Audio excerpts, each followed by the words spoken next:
नमस्कार। एनटिभी कोहलपुर समाचारमा स्वागत छ। म प्रेम बुढा छेत्री र सांकेतिकरणमा हुनुहुन्छ दोबासी दिपा थापा। मानो रोपेर मुरी फलाउने बेलामा पर्याप्त वर्षा नहुँदा बाँकेका किसानहरू चिन्तित छन्। रोपाई गर्न ढिलाइ हुँदा खेतको बिउ पनि छिप्पिँदै गएको किसानहरूको गुनासो छ। आजको समाचारमा पानी नपर्दा किसानलाई परेको चिन्ता र नदीमा पानीको बहाव बढेसँगै रातभर जागराम बस्नुपर्ने डोटीका स्थानीयको बाध्यताको विषय छ। त्यसबाहेक मातृभाषामा पढाइ नहुँदा थारू समुदायका विद्यार्थीले बीचमै पढाइ छाड्नुपर्ने बाध्यता हटाउने स्थानीय तहको वैकल्पिक व्यवस्थाको प्रसङ्ग पनि। तर सुरुमा प्रमुख समाचार। समयमै पर्याप्त वर्षा नहुँदा यसपालि बाँकेमा धान रोपाई न्यून, अहिलेसम्म करिब 30% मात्रै रोपाई, बिउ छिप्पिँदै गएको किसानहरूको गुनासो। सेती नदीको कटानले डोटी जिल्लाका केही बस्तीहरू वर्षेनी जोखिममा, नदीमा पानीको बहाव बढेसँगै रातभर जागराम बस्नुपर्ने स्थानीयको बाध्यता। लुम्बिनी प्रदेशद्वारा प्रहरी सेवा सम्बन्धमा आफ्नै कानुन निर्माण, प्रहरी सेवालाई जनमुखी, व्यावसायिक र प्रभावकारी बनाउने लक्ष्य। दक्षिण अफ्रिकाको जोहानेसबर्गको एउटा बारमा गोली हानी कम्तीमा 15 जनाको हत्या, आक्रमणकारीहरूको पहिचान खुल्न बाँकी। र प्रतिबन्ध फुकुवासँगै पाकिस्तानले आफ्नो महिला टोलीलाई नेपालमा हुने साफ च्याम्पियनसिपमा सहभागी गराउने, च्याम्पियनसिप भदौ 13 गतेदेखि सुरु हुने।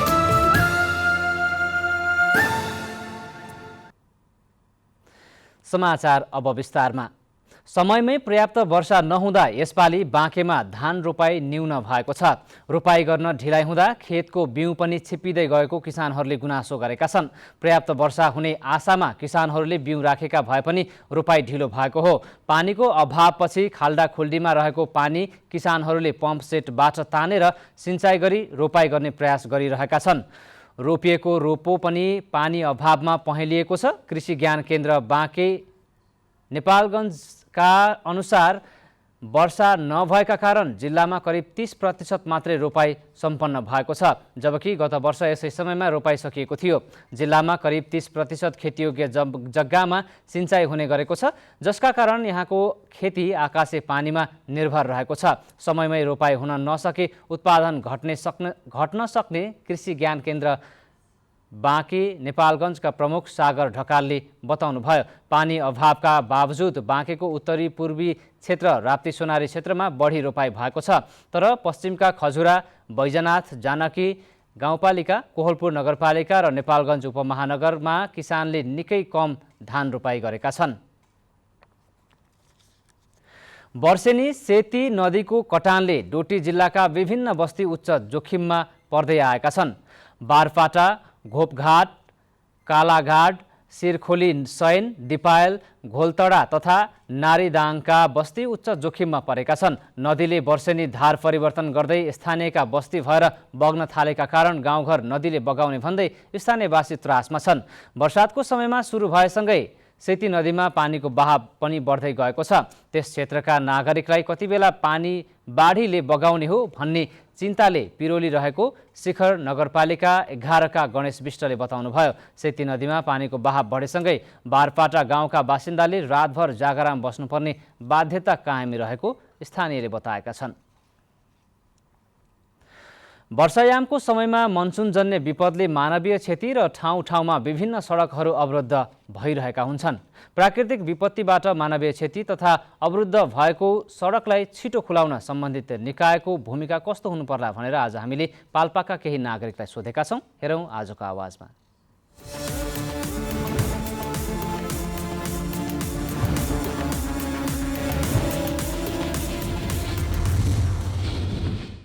बर्खा लागेपछि समस्या के हो भने उपचार गर्नको लागि ज्यादै समस्या परेको छ। बाटोघाटो अप्ठ्यारो छ, त्यो लागि एकदम सुविस्ता गरे सरकारले गरिदिए बडा राम्रो हुनेछ। लागि चाहिँ पालिका स्तरबाटै अलिकति सतर्क भएर स्ट्यान्ड बाई बसेर चाहिँ काम गर्नुपर्ने हुन्छ।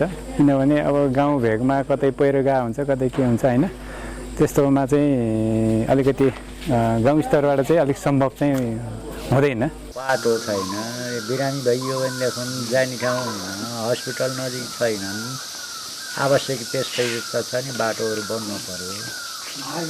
पहाडी जिल्लाका क्षेत्रमा स्थानीय तह, प्रदेश, केन्द्रले चाहिँ सर्वप्रथम त बाटोको स्तरोन्नतिको कामलाई चाहिँ प्रथम स्थानमा राखेर ढल नालीको व्यवस्था गरेर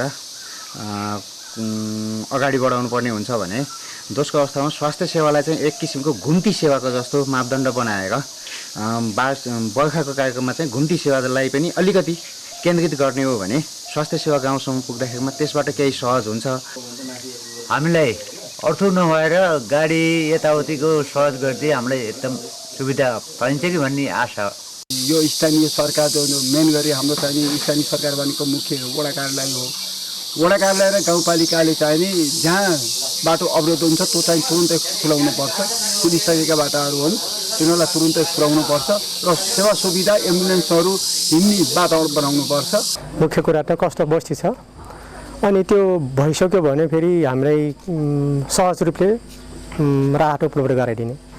तर चाहिँ फिलहालको लागि चाहिँ त्यो डोजरहरू चाहिँ तयारी अवस्थामा राख्ने, कहीँ बाटो बन्द भइहाल्यो भने त्यसको लागि गर्ने एउटा पालिकाबाट टिम बनाएर चाहिँ विपद व्यवस्थापन भन्ने जस्तो टिम चाहिँ हुन्छ। त्यसले चाहिँ टाइममै त्यहाँ पुगेर चाहिँ केही उद्धार गर्न सक्ने त्यस्तो टिम चाहिँ एउटा बनाउनु पर्यो। खोला नजिकका बस्तीहरूलाई अलिकति सावधानी लगाउनु पर्यो। त्यसपछि अब बाढी पहिरो जाने ठाउँहरूमा सावधानी अपनाउने कुराहरू गरिदिनु पर्यो। अनि विपद परि जो हालेको अवस्थामा अब सुरक्षा दिने कुराहरू पनि अब तत्काल व्यवस्था गर्ने कुराहरू हुन पर्यो।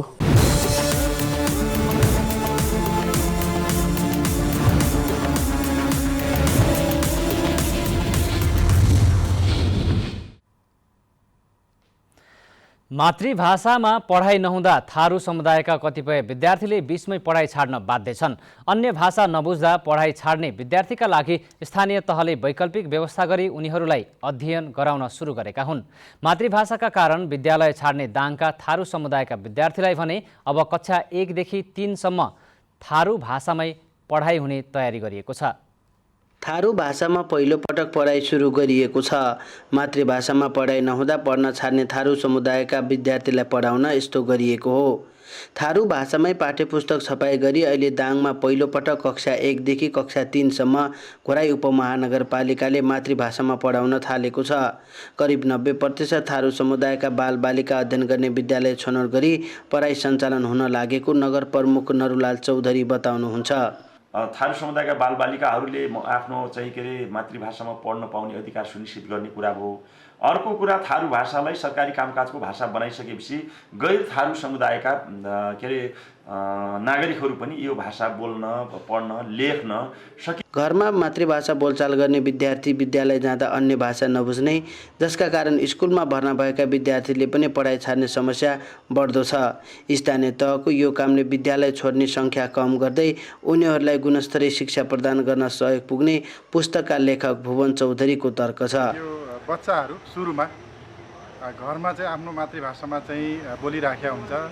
अब एकैपटक स्कुलमा जाँदाखेरि अब मातृभाषा बाहेक अर्को भाषा बोल्दाखेरि उसलाई त्यो भाषा ठ्याक्कै क्याच गर्न, ठ्याक्कै समात्न र बुझ्न अलिक गाह्रो हुने भएको कारणले गर्दाखेरि पहिला चाहिँ उसलाई मातृभाषामा चाहिँ अभ्यास गर्दै गर्दै लग्ने, त्यस पछाडि फेरि अर्को भाषामा पढाउने चाहिँ गरियो भने उसले जो बुझ्ने। घोराई उपमहानगरपालिकामा 94वटा सामुदायिक विद्यालय छन्।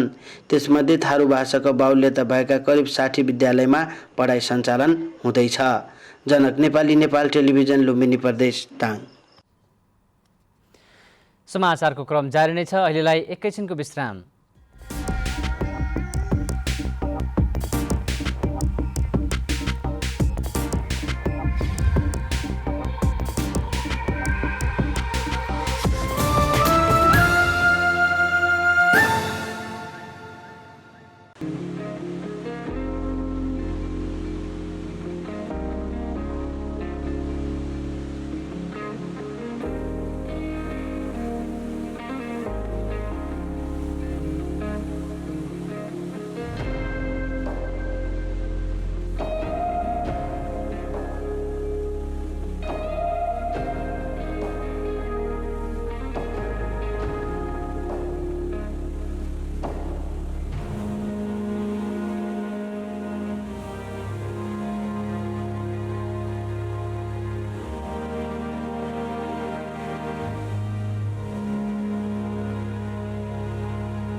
विश्रामपछि समाचारमा पुनः स्वागत छ। अब बाँकी समाचार।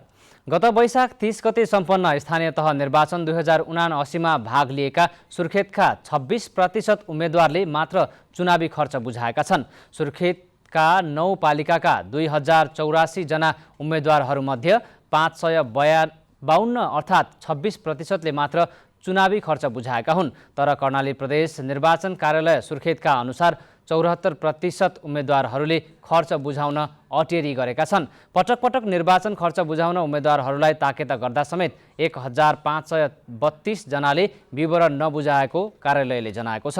सुर्खेतका गाउँपालिकाहरूमा क्रमशः चौकुनेबाट 20, चिङगाडबाट 33, सिम्ताबाट 36, बराहतालबाट 79 जना उम्मेदवारहरूले चुनाव खर्च बुझाएका छन्। यस्तै नगरपालिकाहरूमा गुर्बाकोटबाट 12, भेरीगङ्गाबाट 57, पञ्चपुरीबाट 66, वीरेन्द्रनगरबाट 112 र लेकबेसीबाट 116 उम्मेदवारहरूले निर्वाचन खर्च प्रदेश निर्वाचन कार्यालयमा बुझाएका छन्।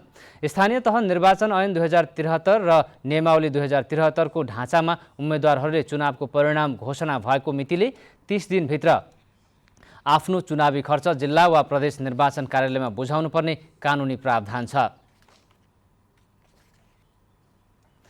लुम्बिनी प्रदेश सरकारले नेपालको संविधानको धारा 268 को उपधारा 2 बमोजिम प्रदेशमा प्रहरी सेवा सम्बन्धमा आफ्नै कानुन बनाएको छ। संविधानको अनुसूची 6 मा उल्लेख गरिएको प्रदेशको अधिकार सूची अन्तर्गत क्रम संख्या 1 मा व्यवस्था भए बमोजिम प्रदेशमा प्रहरी सेवालाई व्यवस्थित र प्रभावकारी बनाउने उद्देश्यले प्रदेश सरकारले प्रदेश प्रहरी कानुन बनाएको हो। प्रदेश प्रहरी सेवा सम्बन्धमा व्यवस्था गर्न बनेको विधेयक 2078 लुम्बिनी प्रदेश सभाबाट पारित भएपछि प्रदेश सरकारको आफ्नै प्रहरी सेवा गठन गर्ने मार्ग प्रशस्त भएको छ। प्रदेशमा शान्ति सुव्यवस्था कायम गर्ने, अपराधको नियन्त्रण, रोकथाम र अनुसन्धान तथा मानव अधिकारको संरक्षणका लागि प्रदेश प्रहरी सेवाको गठन र सञ्चालन गर्ने कार्यलाई प्रभावकारी बनाउने उद्देश्यले प्रदेश प्रहरी ऐन ल्याइएको हो। लुम्बिनी प्रदेशमा प्रहरी सेवालाई पूर्ण रूपले जनमुखी, व्यावसायिक र प्रभावकारी बनाउने लक्ष्यका साथ प्रदेश प्रहरी ऐन निर्माण गरिएको प्रदेश सरकारले जनाएको छ। सरकारवाला पक्ष कानुनविद र सुरक्षा विज्ञहरूसँग परामर्श गरी जनताका अधिकारलाई ग्यारेन्टी गरिएको र नागरिकले प्रहरीबाट प्राप्त गर्ने सेवाका बारेमा कानुनमा प्रष्ट पारिएको छ। संविधान प्रदत्त मौलिक हक र मानव अधिकारको संरक्षण गर्दै प्रदेशमा शान्ति, सुरक्षा र सुव्यवस्था कायम गर्न, अपराधको रोकथाम, नियन्त्रण र अनुसन्धान गर्न तथा कानुनको प्रभावकारिता कार्यान्वयनका लागि प्रदेश प्रहरी सेवाको गठन र सञ्चालन गर्ने सम्बन्धमा कानुनी व्यवस्था गर्न वाञ्छनीय भएकोले लुम्बिनी प्रदेशको प्रदेश सभाले यो ऐन बनाएको छ। संक्षिप्त नाम र प्रारम्भ। 1. यस ऐनको नाम प्रदेश प्रहरी ऐन 2079 रहेको छ। 2. यो ऐन प्रदेश राजपत्रमा सूचना प्रकाशन गरी तोकेको मितिदेखि प्रारम्भ हुनेछ। प्रहरी सेवा सम्बन्धी कानुन महत्त्वपूर्ण भएकोले प्रदेश सभा र समितिमा सबै पक्षसँग व्यापक रूपले दफावार छलफल र परामर्श गरी पारित गरिएको प्रदेश सभा सचिवालयले जनाएको छ। प्रहरी अतिरिक्त महानिरीक्षक AIG को नेतृत्वमा रहने प्रदेश प्रहरीको सङ्ख्या, दरबन्दी र कार्यालयहरू कति र कहाँ रहने भन्ने विषयमा प्रदेश सरकारले निर्धारण गरी बमोजिम हुने ऐनमा उल्लेख गरिएको छ। बैंक तथा वित्तीय संस्थाले आम्दानीको 1% रकम सामाजिक उत्तरदायित्वमा खर्च गर्नुपर्ने प्रावधान छ, जस अन्तर्गत दाङमा कृषि विकास बैंकले सामुदायिक विद्यालयमा खानेपानी र महिलाहरूले सञ्चालन गरेको सहकारीमा कम्प्युटर प्रदान गरेको छ। गर्मी मौसम विद्यालय चलेको बेलामा सबै विद्यार्थीलाई खानेपानी नपुग्ने अवस्था छ। यो समस्याले विद्यार्थी मात्र होइन शिक्षकहरूलाई पनि अप्ठ्यारो पारेको छ। आदर्श नमुना माध्यमिक विद्यालय देउपुरमा अध्ययनरत विद्यार्थीलाई शुद्ध खानेपानी पुर्याउने योजना अनुसार कृषि विकास बैंकसँग सहकार्य गरिएको छ, जसबाट विद्यार्थीहरूलाई पानी पुर्याउन सहज भएको विद्यालयका प्रधानाध्यापक कुलचन्द्र पौडेलले बताउनुभयो। 2300 विद्यार्थीहरू छ। यसको लागि अब हामीले यो भवनमा बस्ने विद्यार्थीको लागि राखेका छौँ भने पल्लो भवन हामीले छुट्टै प्रपोजलहरू राखेका छौँ, अन्य योजनाहरू पनि बनाएका छौँ। महिलाहरू सङ्गठित भएर उद्यमी महिला बचत तथा ऋण सहकारी संस्था सञ्चालन गरेका छन्। कागजमा हिसाब किताब राख्ने गरिएको छ, तर यसरी काम गर्दा झन्झटिलो हुने भएपछि सहकारी संस्थालाई कम्प्युटर प्रणालीमा लग्न थालिएको छ। कृषि विकास बैंकले कम्प्युटर दिएपछि काम गर्न सजिलो हुने आशा गरिएको सहकारी संस्थाका अध्यक्ष कल्पना चौधरीले बताउनुभयो। धेरै नै अप्ठ्यारो भएको छ, त्यसैले हामीलाई सहज हुनको लागि यो कम्प्युटर जरुरी थियो भन्ने लाग्छ। आम्दानीको 1% रकम सामाजिक उत्तरदायित्वमा खर्च गर्नुपर्ने प्रावधान छ, जुन प्रावधान अनुसार कृषि विकास बैंकले वार्षिक रूपमा सामाजिक विकासमा लगानी लगाउँदै आएको प्रदेश कार्यालयका प्रमुख गिरिराज रेग्मीले बताउनुभयो। समाजमा धेरैभन्दा धेरैले लाभान्वित हुने किसिमका कार्यक्रमहरू सहकार्य गरेर हामीले कामहरू गर्दै आएको छ। सामाजिक उत्तरदायित्व वहन गर्ने जिम्मेवारी सबै निकायको भएकाले आफ्नो तर्फबाट प्राप्त भएको जिम्मेवारी पूरा गर्नेतर्फ ध्यान दिनुपर्ने देखिन्छ। दशरथ घिमिरे, नेपाल टेलिभिजन, लुम्बिनी प्रदेश, दाङ। लुम्बिनीमा भारतीय पर्यटकको आगमनमा वृद्धि भएको छ। विगत वर्षमा भन्दा यस वर्ष लुम्बिनीमा भारतीय पर्यटक उल्लेख्य मात्रामा आइरहेका लुम्बिनी विकास कोषले जनाएको छ। पछिल्लो 1 महिनामा 39,000 आन्तरिक पर्यटकले लुम्बिनीको भ्रमण गरेका कोषले जनाएको छ। कोभिड-19 को त्रासका कारण पर्यटक आगमनमा कमी आएको लुम्बिनीमा भारतीय पर्यटक मात्र नभएर आन्तरिक पर्यटक र तेस्रो मुलुकका पर्यटक आउने क्रम समेत बढेको हो। प्रचार प्रसारका कारण संसारभरबाट पर्यटक लुम्बिनी आउन आतुर रहेको लुम्बिनी होटल एसोसिएसनका अध्यक्ष गोविन्द ग्यावालीले बताउनुभयो। लुम्बिनी आउने पर्यटकका लागि सरकारले विशेष सुविधा र सहयोग गर्नुपर्ने उहाँको भनाइ छ। गौतम बुद्ध अन्तर्राष्ट्रिय विमानस्थलको सञ्चालन तथा सीमा क्षेत्रमा पर्यटक आगमनमा सहजताका कारण अहिले लुम्बिनी घुम्न आउने पर्यटक बढेको पर्यटन व्यवसायीहरूले बताएका छन्। वन प्रवर्धन र जलवायु परिवर्तन न्यूनीकरण गर्न कपिलवस्तुको बाणगङ्गा नगरपालिका वडा नम्बर 5 र 6 मा रहेको बागेश्वरी सामुदायिक वनमा 29,600 वृक्षारोपण अभियानको सुरुवात गरिएको छ। करिब 18.5 हेक्टर क्षेत्रफलमा रहेको सामुदायिक वनमा लुम्बिनी प्रदेश सरकारको सहयोगमा वृक्षारोपण हुन थालेको हो। वन संवर्धन, प्रवर्धन र जलवायु परिवर्तन न्यूनीकरण गर्न कपिलवस्तुको बाणगङ्गा नगरपालिका वडा नम्बर 5 र 6 मा रहेको बागेश्वरी सामुदायिक वनमा 29,600 वृक्षारोपण अभियानको सुरुवात गरिएको छ। करिब 18.5 हेक्टर क्षेत्रफलमा रहेको बागेश्वरी सामुदायिक वनमा लुम्बिनी प्रदेश सरकारको सहयोगमा वृक्षारोपण हुन थालेको हो। पछिल्लो समय स्थानीय निकाय आइसकेपछि सार्वजनिक जग्गा अभावका कारण वन क्षेत्र अतिक्रमण गरी विभिन्न संरचना बनाउने कार्य बढ्न थालेपछि वनभित्र कुनै पनि किसिमको संरचना तथा अतिक्रमणका कार्य हुन नदिन सबै सचेत हुनुपर्ने डिभिजन वन कार्यालय कपिलवस्तुका प्रमुख विजयराज सुवेदीले बताउनु भएको छ। उहाँले लुम्बिनी प्रदेश सरकारको रेडबुकमा आएको वार्षिक कार्यक्रम अन्तर्गत यो कार्यक्रममा डिभिजन वन कार्यालय कपिलवस्तुले समन्वय र सहकार्य गर्ने बताउनु भएको छ। यो आज हामी यहाँ वृक्षारोपण कार्यक्रममा उपस्थित छौँ। यहाँ 18.5 हेक्टरमा हामी वृक्षारोपण आज सुरु गरेका छौँ। यो चाहिँ ठुलो एरिया वृक्षारोपण हो, यतिको एरिया भनेको। यो कार्यक्रम चाहिँ लुम्बिनी प्रदेश सरकारको रेड बुकमा आएको वार्षिक कार्यक्रम अन्तर्गत भएको कार्यक्रम हो र यो चाहिँ डिभिजन वन कार्यालय कपिलवस्तु मार्फत यो कार्यक्रम हुँदैछ। कार्यक्रममा वडा नम्बर 5 का वडाध्यक्ष दुनिका प्रसाद भूषालले वन संवर्धनको यो कार्य निकै नै प्रशंसनीय भएको बताउँदै वनमा हरियाली हुने र बिरुवा उत्पादनमा वृद्धि भई स्थानीयले रोजगार पाएको र विपन्न वर्गलाई वनबाट प्रत्यक्ष फाइदा पुग्ने बताउनु भएको छ। यहाँका सम्पूर्ण यो नदी कटानको समस्यादेखि लिएर यो गाउँलाई चरनको व्यवस्थादेखि लिएर सम्पूर्ण व्यवस्था हुनुभएको हुनाले यो ठाउँलाई अझ यो सबै यो बिरुवाहरूले अक्सिजनको मात्राबाट मानिसहरूलाई बाँच्नलाई एउटा आधार हुनाले हामीले चाहिँ यो वृक्षारोपणको ठुलो योजना मिलाएका हौँ र खाली ठाउँ राख्नु हुँदैन, वृक्षारोपण गरेर यसलाई हराभरा बनाउनुपर्छ भन्ने हाम्रो उद्देश्य। बागेश्वरी सामुदायिक वनका अध्यक्ष कल्लु थारूले प्रदेश सरकार, डिभिजन वन कार्यालय, उपभोक्ता लगायतलाई धन्यवाद व्यक्त गर्दै तिगो सम्वर्धनमा लाग्न जोड दिएका थिए। यो अभियानले हाल केही व्यक्ति विशेषमा असन्तुष्टि देखाए पनि अन्ततः वन व्यवस्थापन हुँदै गर्दा दीर्घकालीन फाइदा पुग्ने र सोचमा परिवर्तन आउने बताएका छन्। वासुदेव वर्मा, नेपाल टेलिभिजन, लुम्बिनी प्रदेश, कपिलवस्तु। समाचारको क्रम जारी नै छ, एकैछिनको विश्राम।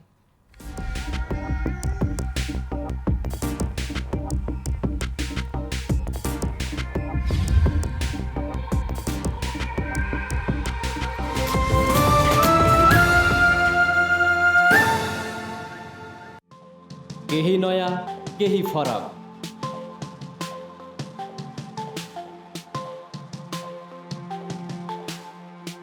राष्ट्रिय सञ्चारको मेरुदण्ड नेपाल टेलिभिजनको प्रादेशिक च्यानल एनटिभी कोहलपुर,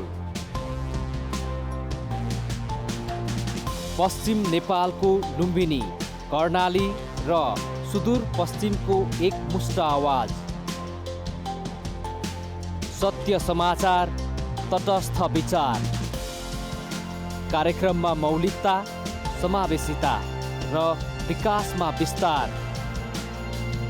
डिजिटल दुनियाँमा तपाईको विचार र भावनालाई संसारसँग जोड्दै एनटिभी कोहलपुर, सूचना, शिक्षा र मनोरञ्जनको यो यात्रा हो समृद्धिको।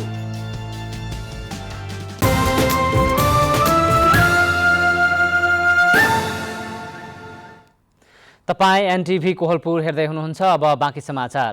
पछिल्लो 24 घण्टामा थप 121 जनामा कोरोना भाइरसको संक्रमण पुष्टि भएको छ।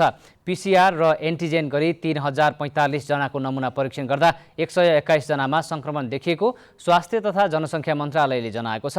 यही अवधिमा 31 जना संक्रमित निको भएका छन्। अब नेपालमा 678 जना कोरोना भाइरसका सक्रिय संक्रमित रहेका छन्।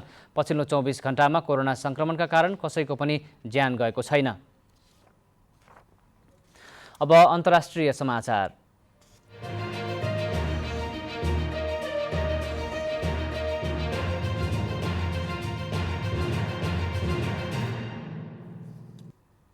दक्षिण अफ्रिकाको जोहानेसबर्ग नजिकै रहेको सोबेतो सहरको एउटा बारमा कम्तीमा 15 जनाको गोली हानी हत्या गरिएको छ। स्थानीय प्रहरीलाई उद्धृत गर्दै अन्तर्राष्ट्रिय सञ्चार माध्यमहरूले जनाए अनुसार बन्दुकधारीहरूले आज बिहान एउटा बारमा प्रवेश गरेर युवाहरूको समूहमाथि अन्धाधुन्दा गोली चलाएका थिए। त्यसपछि आक्रमणकारीहरू सेतो मिनी बसमा भागेका थिए। आक्रमणको कारण खुल्न नसकेको प्रहरीले जनाएको छ। गोली लागि अरू केही युवाहरू घाइते भएका छन्। उनीहरूको अस्पतालमा उपचार भइरहेको छ। घाइतेहरूको उमेर 19 देखि 35 वर्षको बीचमा रहेको गौतेङ प्रान्तका प्रहरी प्रमुख लेफ्टिनेन्ट जनरल इलियास मावेलाले बताउनु भएको छ। प्रहरीले संदिग्धहरूको खोजी गरिरहेको छ। अहिलेसम्म आक्रमणकारीहरूको पहिचान खुल्न सकेको छैन। अब आर्थिक समाचार।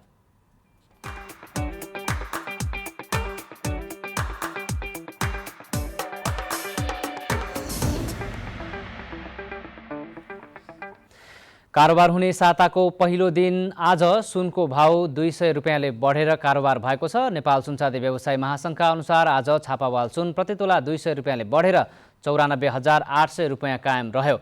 यसै गरी तेजाबी सुनको मूल्य तोलाको 94,300 रुपियाँ निर्धारण भएको छ। आज चाँदीको भाउ पनि प्रतितोला 10 रुपियाँले बढेर प्रतितोला 1,185 रुपियाँमा कारोबार भएको छ। अब खेलकुद समाचार।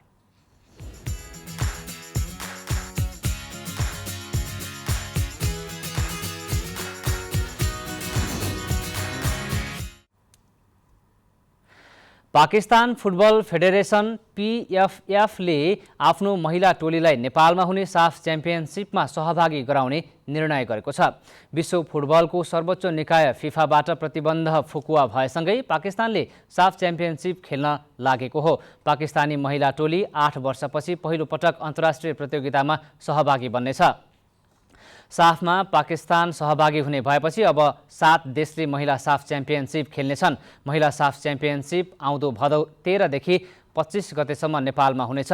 तेस्रो पक्षको हस्तक्षेपका कारण पाकिस्तान फुटबल महासङ्ग्राम PFF लाई सन् 2021 अप्रिल 5 गते फिफाले निलम्बन गरेको थियो। गएको जुलाई 1 मा फिफाले पाकिस्तानमाथि लगाएको निलम्बन फुकुवा गरेपछि पाकिस्तानले सबै अन्तर्राष्ट्रिय प्रतियोगितामा सहभागिता जनाउने बाटो खुलेको छ।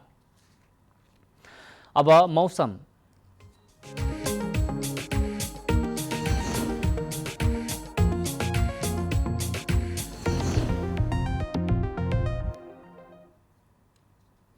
आज देशभर आंशिकदेखि सामान्य बदली रही पहाडी भूभागका केही स्थानहरूमा हल्कादेखि मध्यम वर्षा भएको जल तथा मौसम विज्ञान विभागले जनाएको छ। त्यस्तै आज राति पनि देशका पहाडी भूभागमा आंशिकदेखि सामान्य बदली रही बाँकी भूभागमा आंशिक बदली रहनेछ। त्यस्तै प्रदेश नम्बर 1 गण्डकी प्रदेश र कर्णाली प्रदेशका 1-2 स्थानहरूमा हल्कादेखि मध्यम वर्षाको सम्भावना रहेको छ। अब मौसम सम्बन्धी थप विवरण।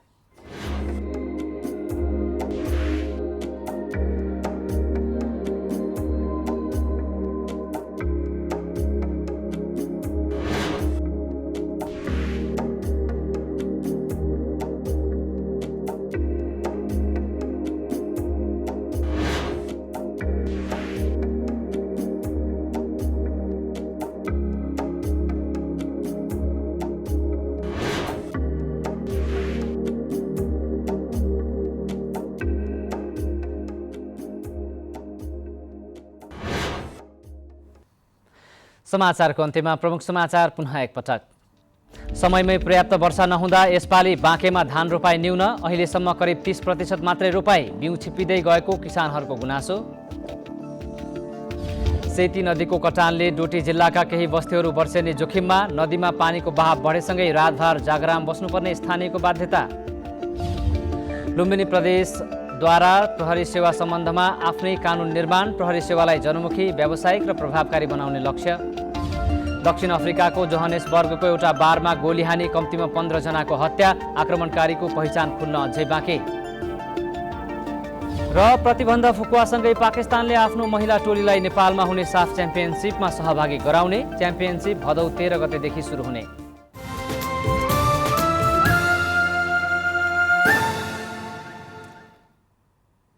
हवस् त अहिलेलाई समाचारको सिलसिला यति नै, बिदा दिनुहोस्। नमस्कार।